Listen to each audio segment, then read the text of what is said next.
before doing the new booklets, I want to go over and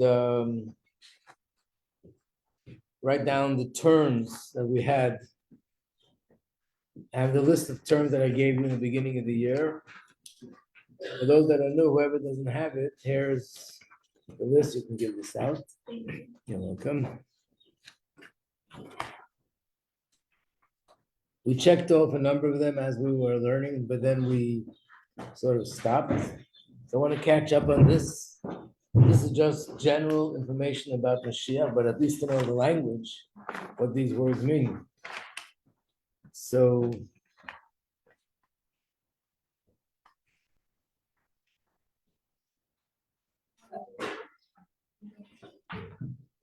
I specifically did not write the English translation because that's supposed to be your challenge, to know the English translation. But these are all terms that we learn, not everything. So let me do the ones that we didn't do. It's not necessarily in order, but I want to go over now those that we already covered. Anyone here from before? Yeah, Shuli is here. Okay, I'm looking to see who was there from when we started. Some of you are new. So number one, which reads Malka Mashiach. How would that be? What would that be translated as?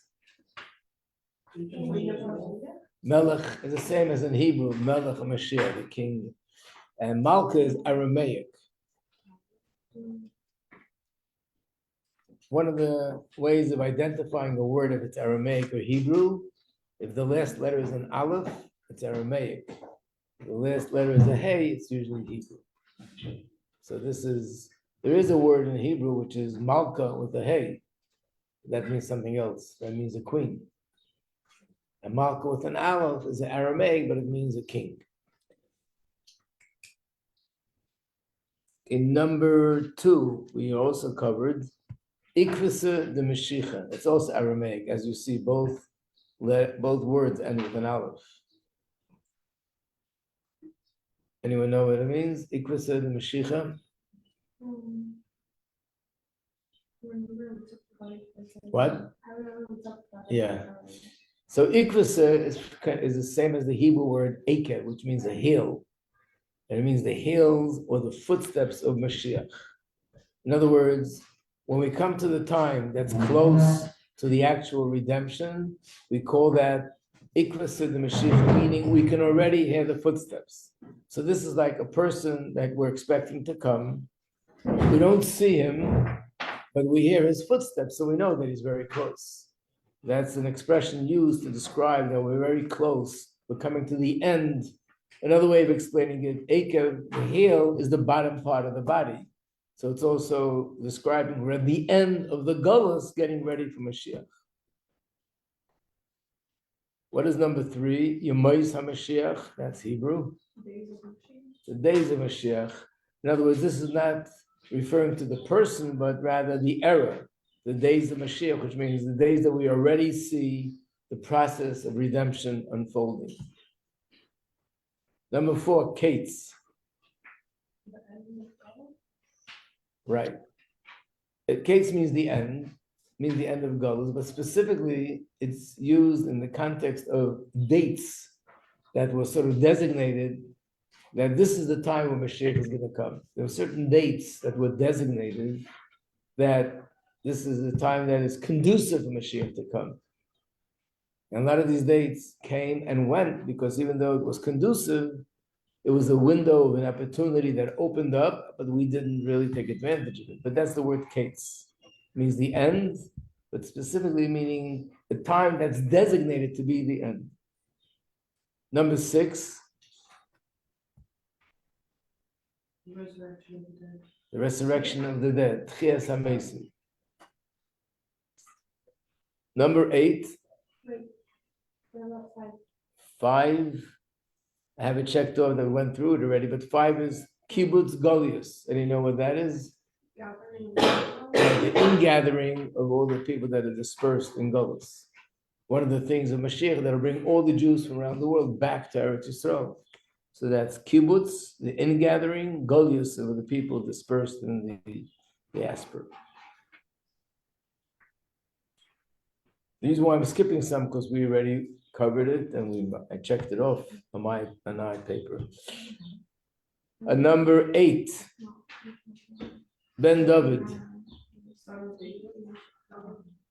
It's who's it referring to? Moshiach. Why is he called Ben David? He's a descendant of King David, right?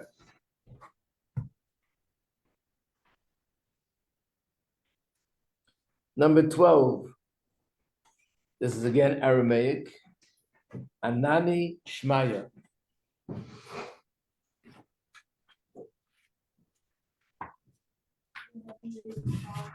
What? Who said that? Yes, you're right. Heavenly clouds. What is it referring to in context of Mashiach? Right, that there's a source that says Mashiach will come on a cloud. He'll come riding on a cloud, which is a metaphor of saying that he'll come in a super miraculous way.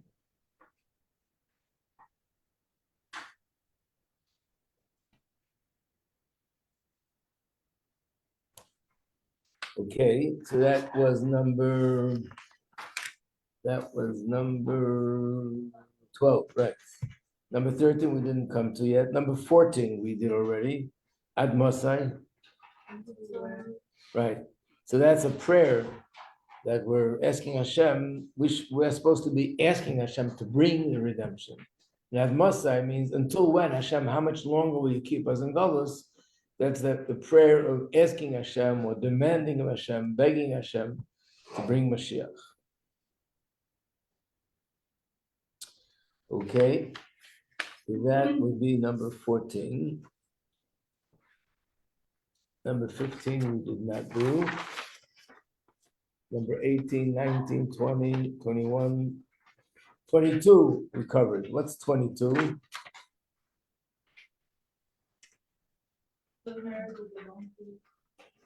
Right.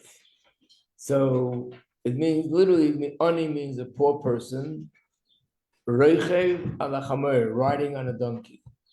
That's another description in the books of the Nevi'im, the prophets. In one place it describes Mashiach's arrival, he'll come riding on a cloud. In another place it describes it he'll come like a poor person riding on a donkey. And we explained when we studied this that the difference is, one means that Mashiach's coming could possibly be two ways. There are two scenarios. One is he'll come in a super miraculous way. We'll see this absolutely outstanding supernatural things happening, or he can come in a more of a natural way. So when we say he'll come like meaning a humble person riding on a donkey, means the process will be more natural. When it says he'll come riding on a cloud, it means it's possible that the process will be in a very big miraculous way. Okay, so that was number 22. Number 23. What's that? It's according to the old thing, yeah. Number 23. Hine zeh Mashiach ba.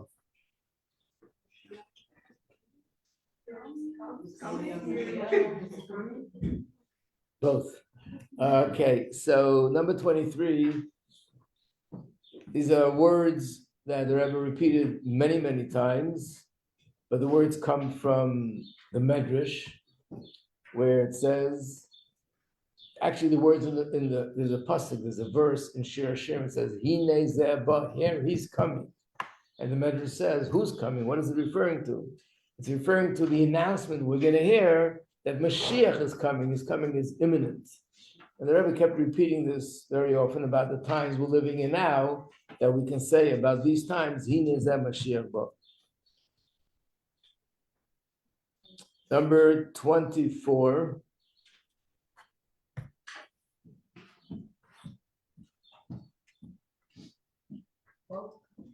World to come, but what does it mean specifically?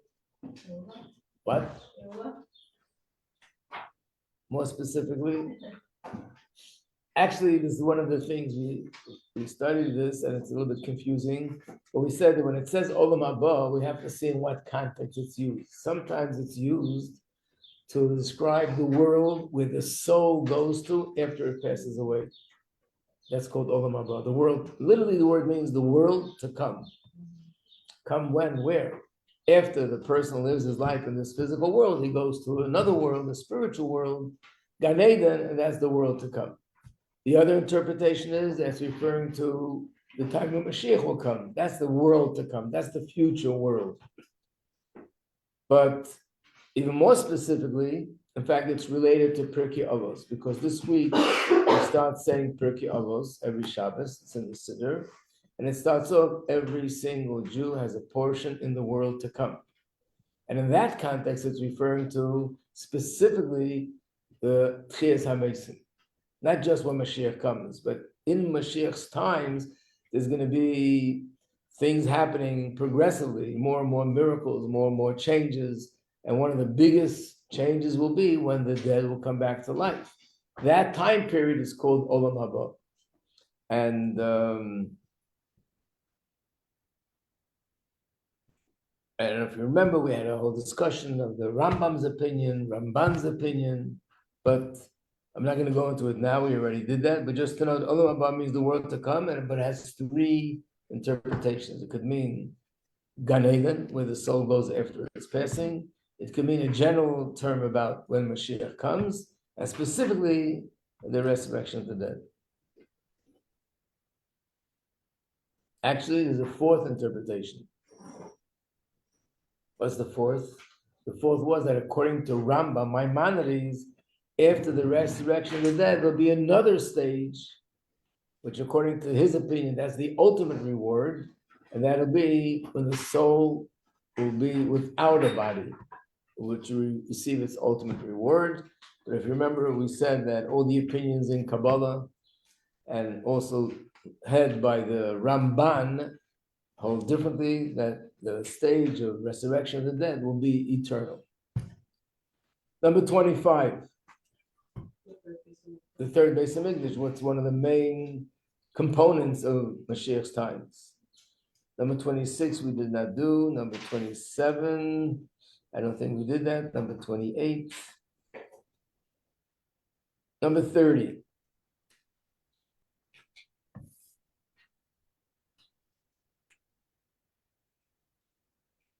You recognize any words there?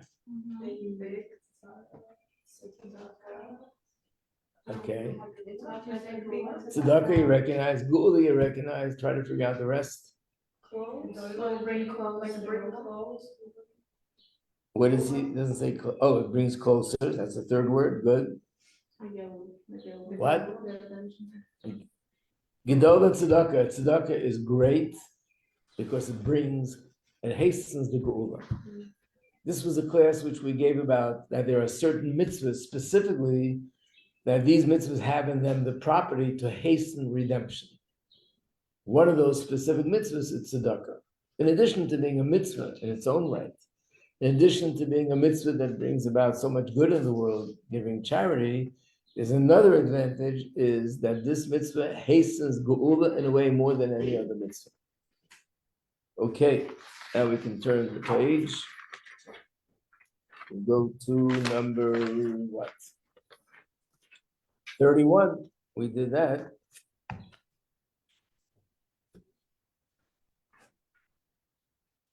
Anyone recognize that? Anything there?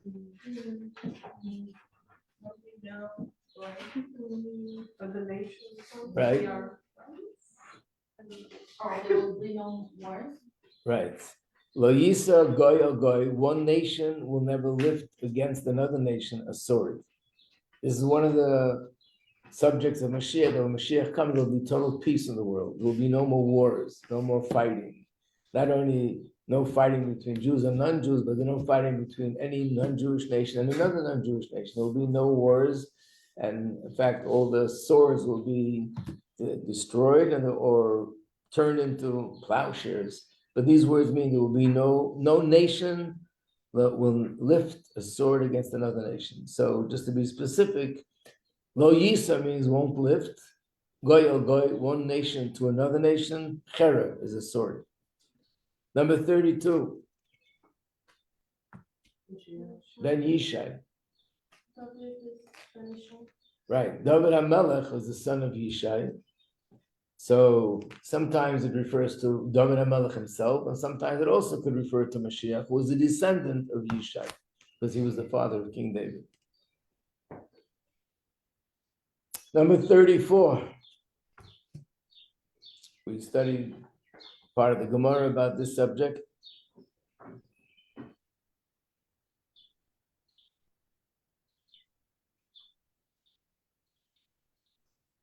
Number 34 is Chevle Mashiach. The word Chevle means birth pains of Mashiach, which means when we did the Gemara, we were learning about the fact that Mashiach's coming will be in some ways compared to a woman giving birth. That on one hand, it's a great joy, a new child, new life, and it brings much joy to the parents. On the other hand, it comes along with labor, which is very painful. When Mashiach comes, on one hand, there'll be redemption, and there'll be the greatest joy for all the greatness of redemption. But prior to the actual redemption, what will lead up to it will be also a process, which will be a painful process, and that's called Chevle Mashiach. It's not pain just for one reason or another. It's specifically related to the process of Mashiach coming. And we said then, today's the day that everybody is, talking about the Holocaust and so on.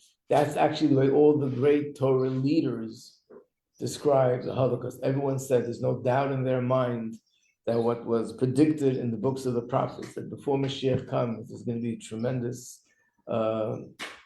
painful and tragic event going on in the world, but that'll be part of the process leading up to Mashiach, that the Holocaust was that process, which is called Chevle Mashiach, the labor pain leading up to Mashiach. Number 37.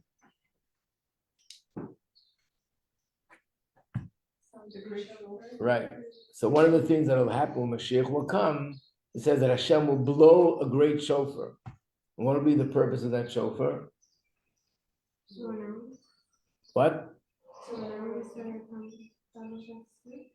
And what will be accomplished by announcing it? So everyone, all the world, all nations.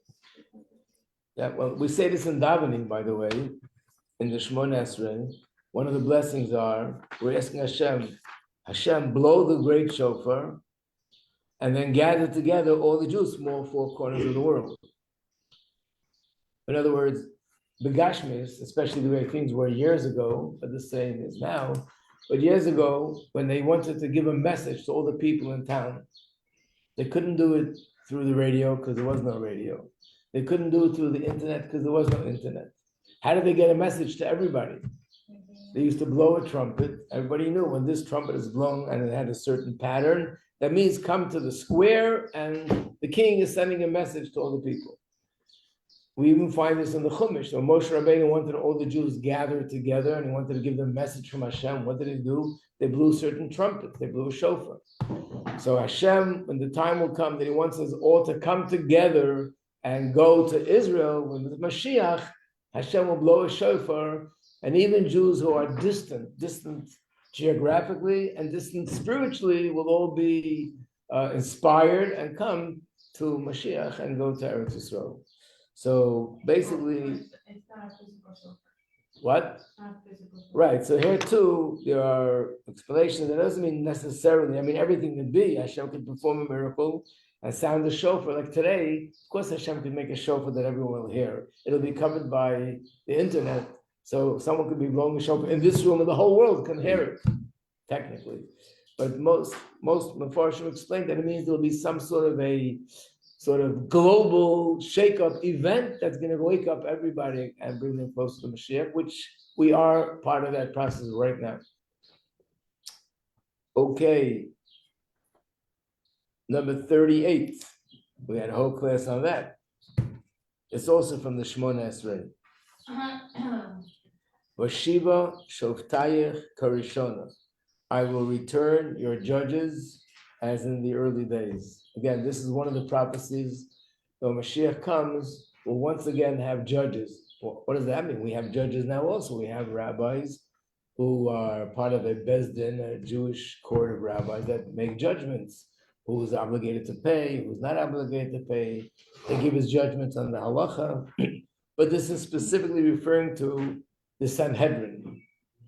Sanhedrin is not just judges.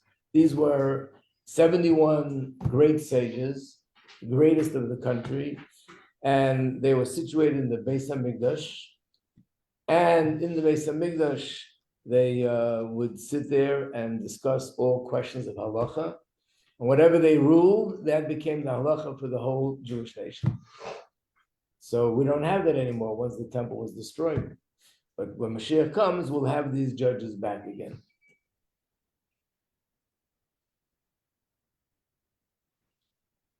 Number 41.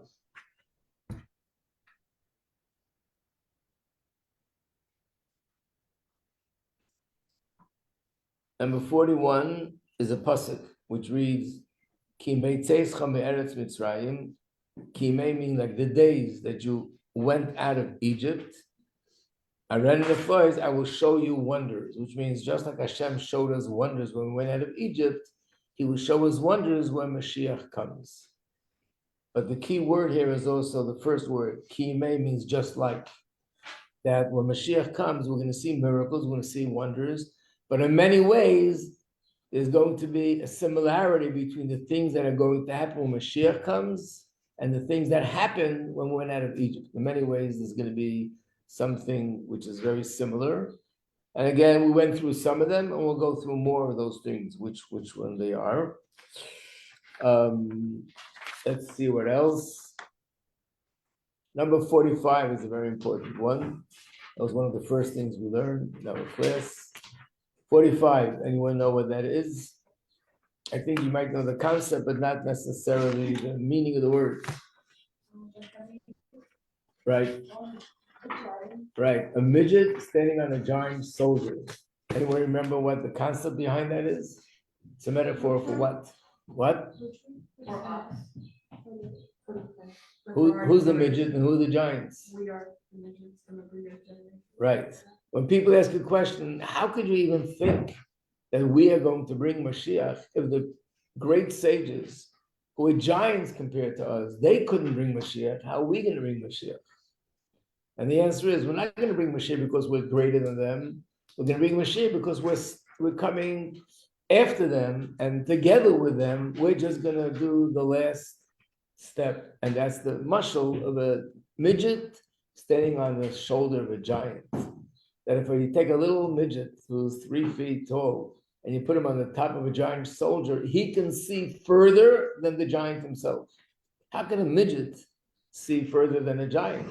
The answer is because he's standing on the giant's shoulders, which means that the reason why we can bring Mashiach is after all the giants that lived in previous generations, and they did all the giant things that they did in Torah study, in observance of mitzvahs, in acts of kindness, in giving up their life for Hashem and for Torah mitzvahs. After all those amazing things that were done, we little midgets come along and we're doing the last bit. And after that, Mashiach comes. So it's not that we're greater than them, it's because of them that we can do what we're doing.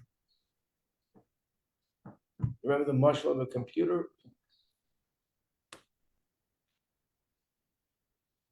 I gave a simple example that a little young kid today with a computer could make calculations that years ago would take a team of mathematicians to figure out. They need 2 weeks to figure it out. How could a kid do that? Is he smarter than those mathematicians? No. It's because of the scientists that the ones who put together this brilliant piece of technology. Now, all you need is a finger, and the finger will click on certain parts of this computer, and within no time, you have the answer. So it doesn't mean this person is more brilliant. These little kids can do this.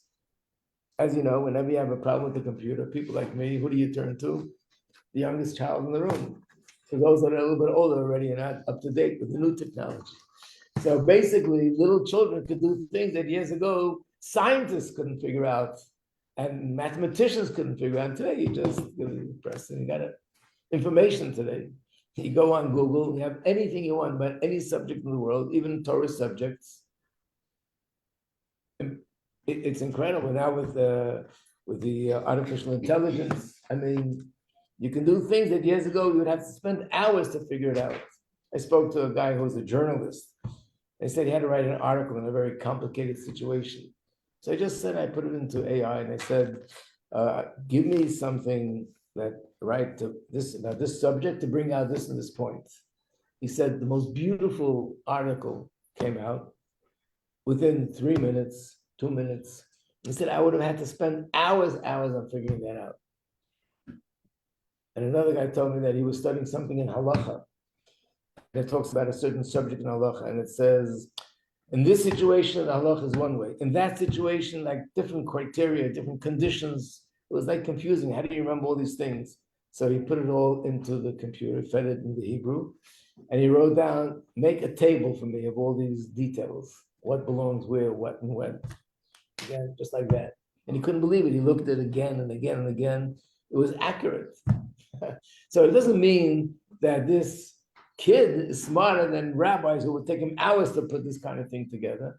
It just means that after we have brilliant people that put something brilliant together, now all you need to do. So that's how we are. Don't underestimate ourselves, because we're not coming in a vacuum. We're coming after over 3,000 years of giants doing all the great things that they did.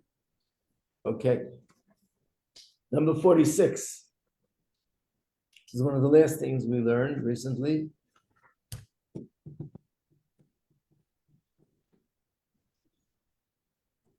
This should be easy.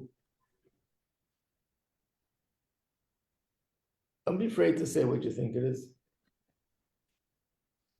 You won't lose your license. Don't worry. Nitzutz Moshiach. What does Nitzutz mean? Anybody know? We have to turn to Lee. Spark. What does it mean, a spark of Mashiach? We learned about the fact that every Yid has a spark of Mashiach in them. And what is that spark of Mashiach? We have a soul. What is the spark of Mashiach? The spark of Mashiach is the soul. It's just a certain aspect of the soul. It's the Yechidah, the deepest part of the soul. And that's the part in me that if I'm able to bring that to the surface, that empowers me to have belief in Mashiach, to be able to understand what we need to understand about Mashiach, to have a desire for Mashiach. It's the spark of Mashiach in me that brings me closer to everything related to the Mashiach subject. Okay, then we have number 49. Vigar, Zayd, and Kevis. These are words of a prophecy. And it means, and the wolf will live peacefully with the sheep. It's in the Rambam, but it's actually a pasuk in Yeshayahu, that the lamb and the wolf will live together peacefully, which could either be literally, and when Mashiach comes, even animals will get along. And it also could mean that it's a metaphor that the nations that try to devour us, they'll be living peacefully with us. Number 50, Sudas Mashiach. Does that sound familiar? Yes, it does. What? Yes, it does. We just had it on Pesach, the 8th day of Pesach. But actually, there's another meaning to it, and that we didn't have yet. We have it in this booklet, I think. Yeah, number 22b. The feast, when Moshiach comes, the Gemara describes a huge feast that'll take place. What will happen by that feast? What will it consist of? And that's what? Yeah, right. About the Leviathan, the whale Leviathan. We'll learn about that when we get there. So 51, 52, 53, 55, and 56, you should also know. What's 55 and 56? The Ita and Achishana goes together. So I remind you. Again, there's a pasuk that says Mashiach will come Be'ita, meaning in its time. In other words, there's a designated time when Mashiach is meant to come. Achishena means I will hasten it before the time. That's the famous Gemara that asks, that's a contradiction. Here it says it will come in a designated time, and here it says it will come before the time. And the Gemara's answer is there are two possibilities, like many other things. If we merit, then Mashiach will come before the time. If we don't have that merit, we're not living up to the standards we should be living up to, he'll come anyway, but it won't become before the time, but it'll come in a designated time. When we learned it, I'll just remind you, I told you then that I was trying to get a ticket. I'm trying to redeem my points on my credit card. And they said, it takes so many days or weeks until you'll get it in 60 days or something. I said, I need it now.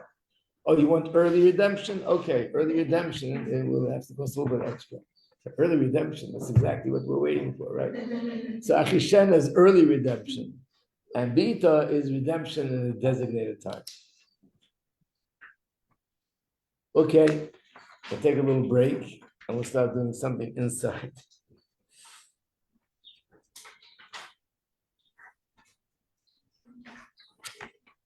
So we're starting number 20. It says the first page when you open up the book, and it says from Gola to Geula. Aleph. What does that mean? So we're going to go over a Sikha of the Rebbe. What? The booklet should say from number 20, this one.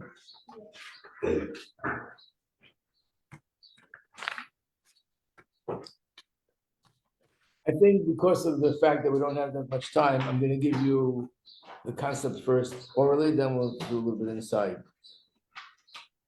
We're coming from Pesach, and I'm sure you remember from the classes, why is it that we drink 4 cups of wine, specifically?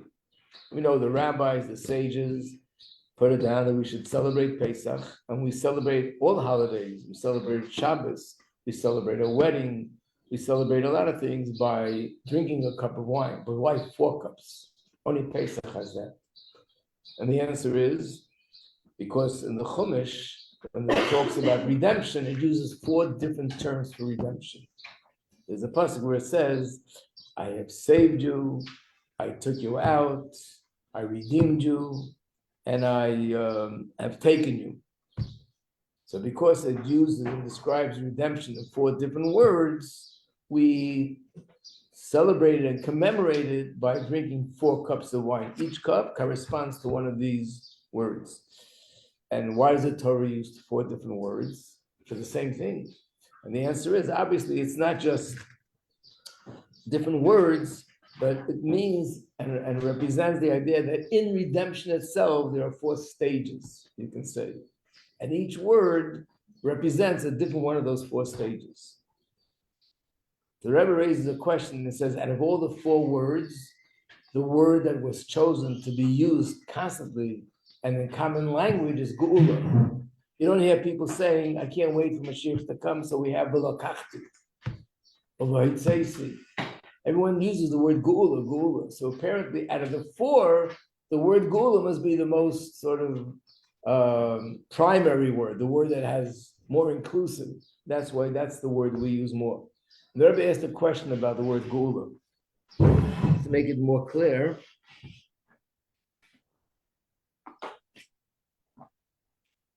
where all the markers? Oh, thank you. Eeny, meeny, miny, mo. Okay, let's see. Hopefully it works. Okay. So this is the Hebrew word Geula. Geula, Gimel, Aleph, Vav, Lamed, Hey. There's another word also in the books of the prophets, which means exile. spelled Gimel, Vav, Lamed, Hey, which is very similar to the word which we use most of the time, which is Golus, Gimel, Lamed, Vav, So. That's the same word. It's a matter of grammar. Rebbe's question is, look at this. This word is Geula, this word is Golus, which are two opposite ends of the spectrum, but the letters are almost identical. Both have a Gimel, both have a Vav, both have a Lamed, both have a Hey. There's only one letter that makes a difference, the Aleph. The Rebbe's question is, how could it be that, and why would it be that the same letters that constitute a word that means redemption should be the same letters that constitute a word which means the opposite, which means suffering and exile? Why is it such a question? Because we have to understand this question is mainly a question if we understand what the Hebrew language is all about. And that is, the Hebrew language is different than any other language in the world. All other languages are something which is human beings decide whatever they want to decide, which means if we in America will decide that we want to change the name, instead of calling this table, we'll call it Mabel. Okay, if that becomes the way it becomes, and there are a lot of things that have changed over the years, names. The Hebrew language is language in which Hashem created the world. And especially in Kabbalah, it explains that the letters which constitute the name of everything in the world, these letters are the source of life for that object or that animal or that item. And this, with these words, Hashem created the universe. So when Hashem said, let there be light, the Hebrew word which means light, spelled Aleph, Vav, Reish, those letters actually create and sustain light. When Hashem said, let there be a lion, the word for lion in Hebrew is Aryeh. So those four letters, Aleph, Reish, Yud, Hey, those are the letters that give life to a lion. It's one of the basic things in Chassidus, I don't know if you ever came across it, that we find a story in Chumash, which on the surface is like very strange, but it says that Hashem took all the animals in the world, brought them before Adam, first man, and said, what's the name of this animal? And he gave a name. Every single animal that is in existence came before Adam and he gave a name. So the Medrash says, what was this all about? Why did Hashem need him to give a name? And then he asked him, what's your name? What's your wife's name? So the Medrash says that the angels were complaining to Hashem, why are you diverting your attention to humans here on earth? Why don't you divert your attention to us? We angels on heaven are infinitely greater than the people on earth. We're so much more spiritual. Why them? And Hashem said, no, they're greater than you. And I'll show you that Adam Arishon, his wisdom is greater than yours. How did he show it to him? That he knew the names of all the animals. The question is, where's the wisdom in knowing the names? Imagine if one of us would go to China and someone's going to say, what do you call this in Chinese? I have no clue. And I'm going to say a strange word. Oh, you got it. That was right. That's wisdom, or it's a good guess. So we can say the other Mauritian guessed every single name, but where's the wisdom here? Why is it connected to wisdom? And this is the way the Arizal explains it according to Kabbalah. It was wisdom. Basically, he looked at an animal, let's say looked at a lion, and he said that the letters Aleph, Reish, Yud, Hey, these must be the letters with which Hashem created a lion, which means he looked at the lion, analyzed the physical structure of the lion, all the characteristics of a lion, and said, and based on that, the letters, which are probably the ones with which Hashem created the lion, must be in the form and the shape of Aleph, Reish, Yud, Hey.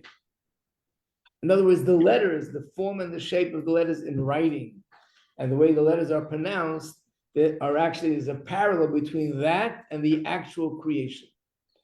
I mean, to use an example is if you look at a cardiogram, what do you see? Lines. You know, like this. We look at lines, we don't understand what we're seeing, but a doctor looks at lines, they either go, wow, amazing. Or you might be in shock and fall off his chair. What happened? You saw some lines a little bit out of line? Yeah, a little bit out of line. This describes the pattern of the heart. How could you compare lines to a pattern of a heart? The lines are external. They're not just lines, but they describe and they have the exact same pattern as the heartbeat.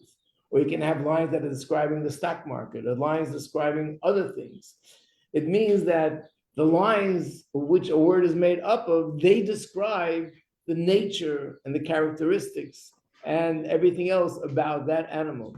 And that was his wisdom, to look at an animal and to understand based on what he sees that the letters that give life to this animal must be this and this, and letters to that animal must be something different. So once we understand that the letters of a word give life to the word, then the question becomes understood. How could it be that the same letters that are the source of redemption, the same letters should be the source of exile when they're two opposites?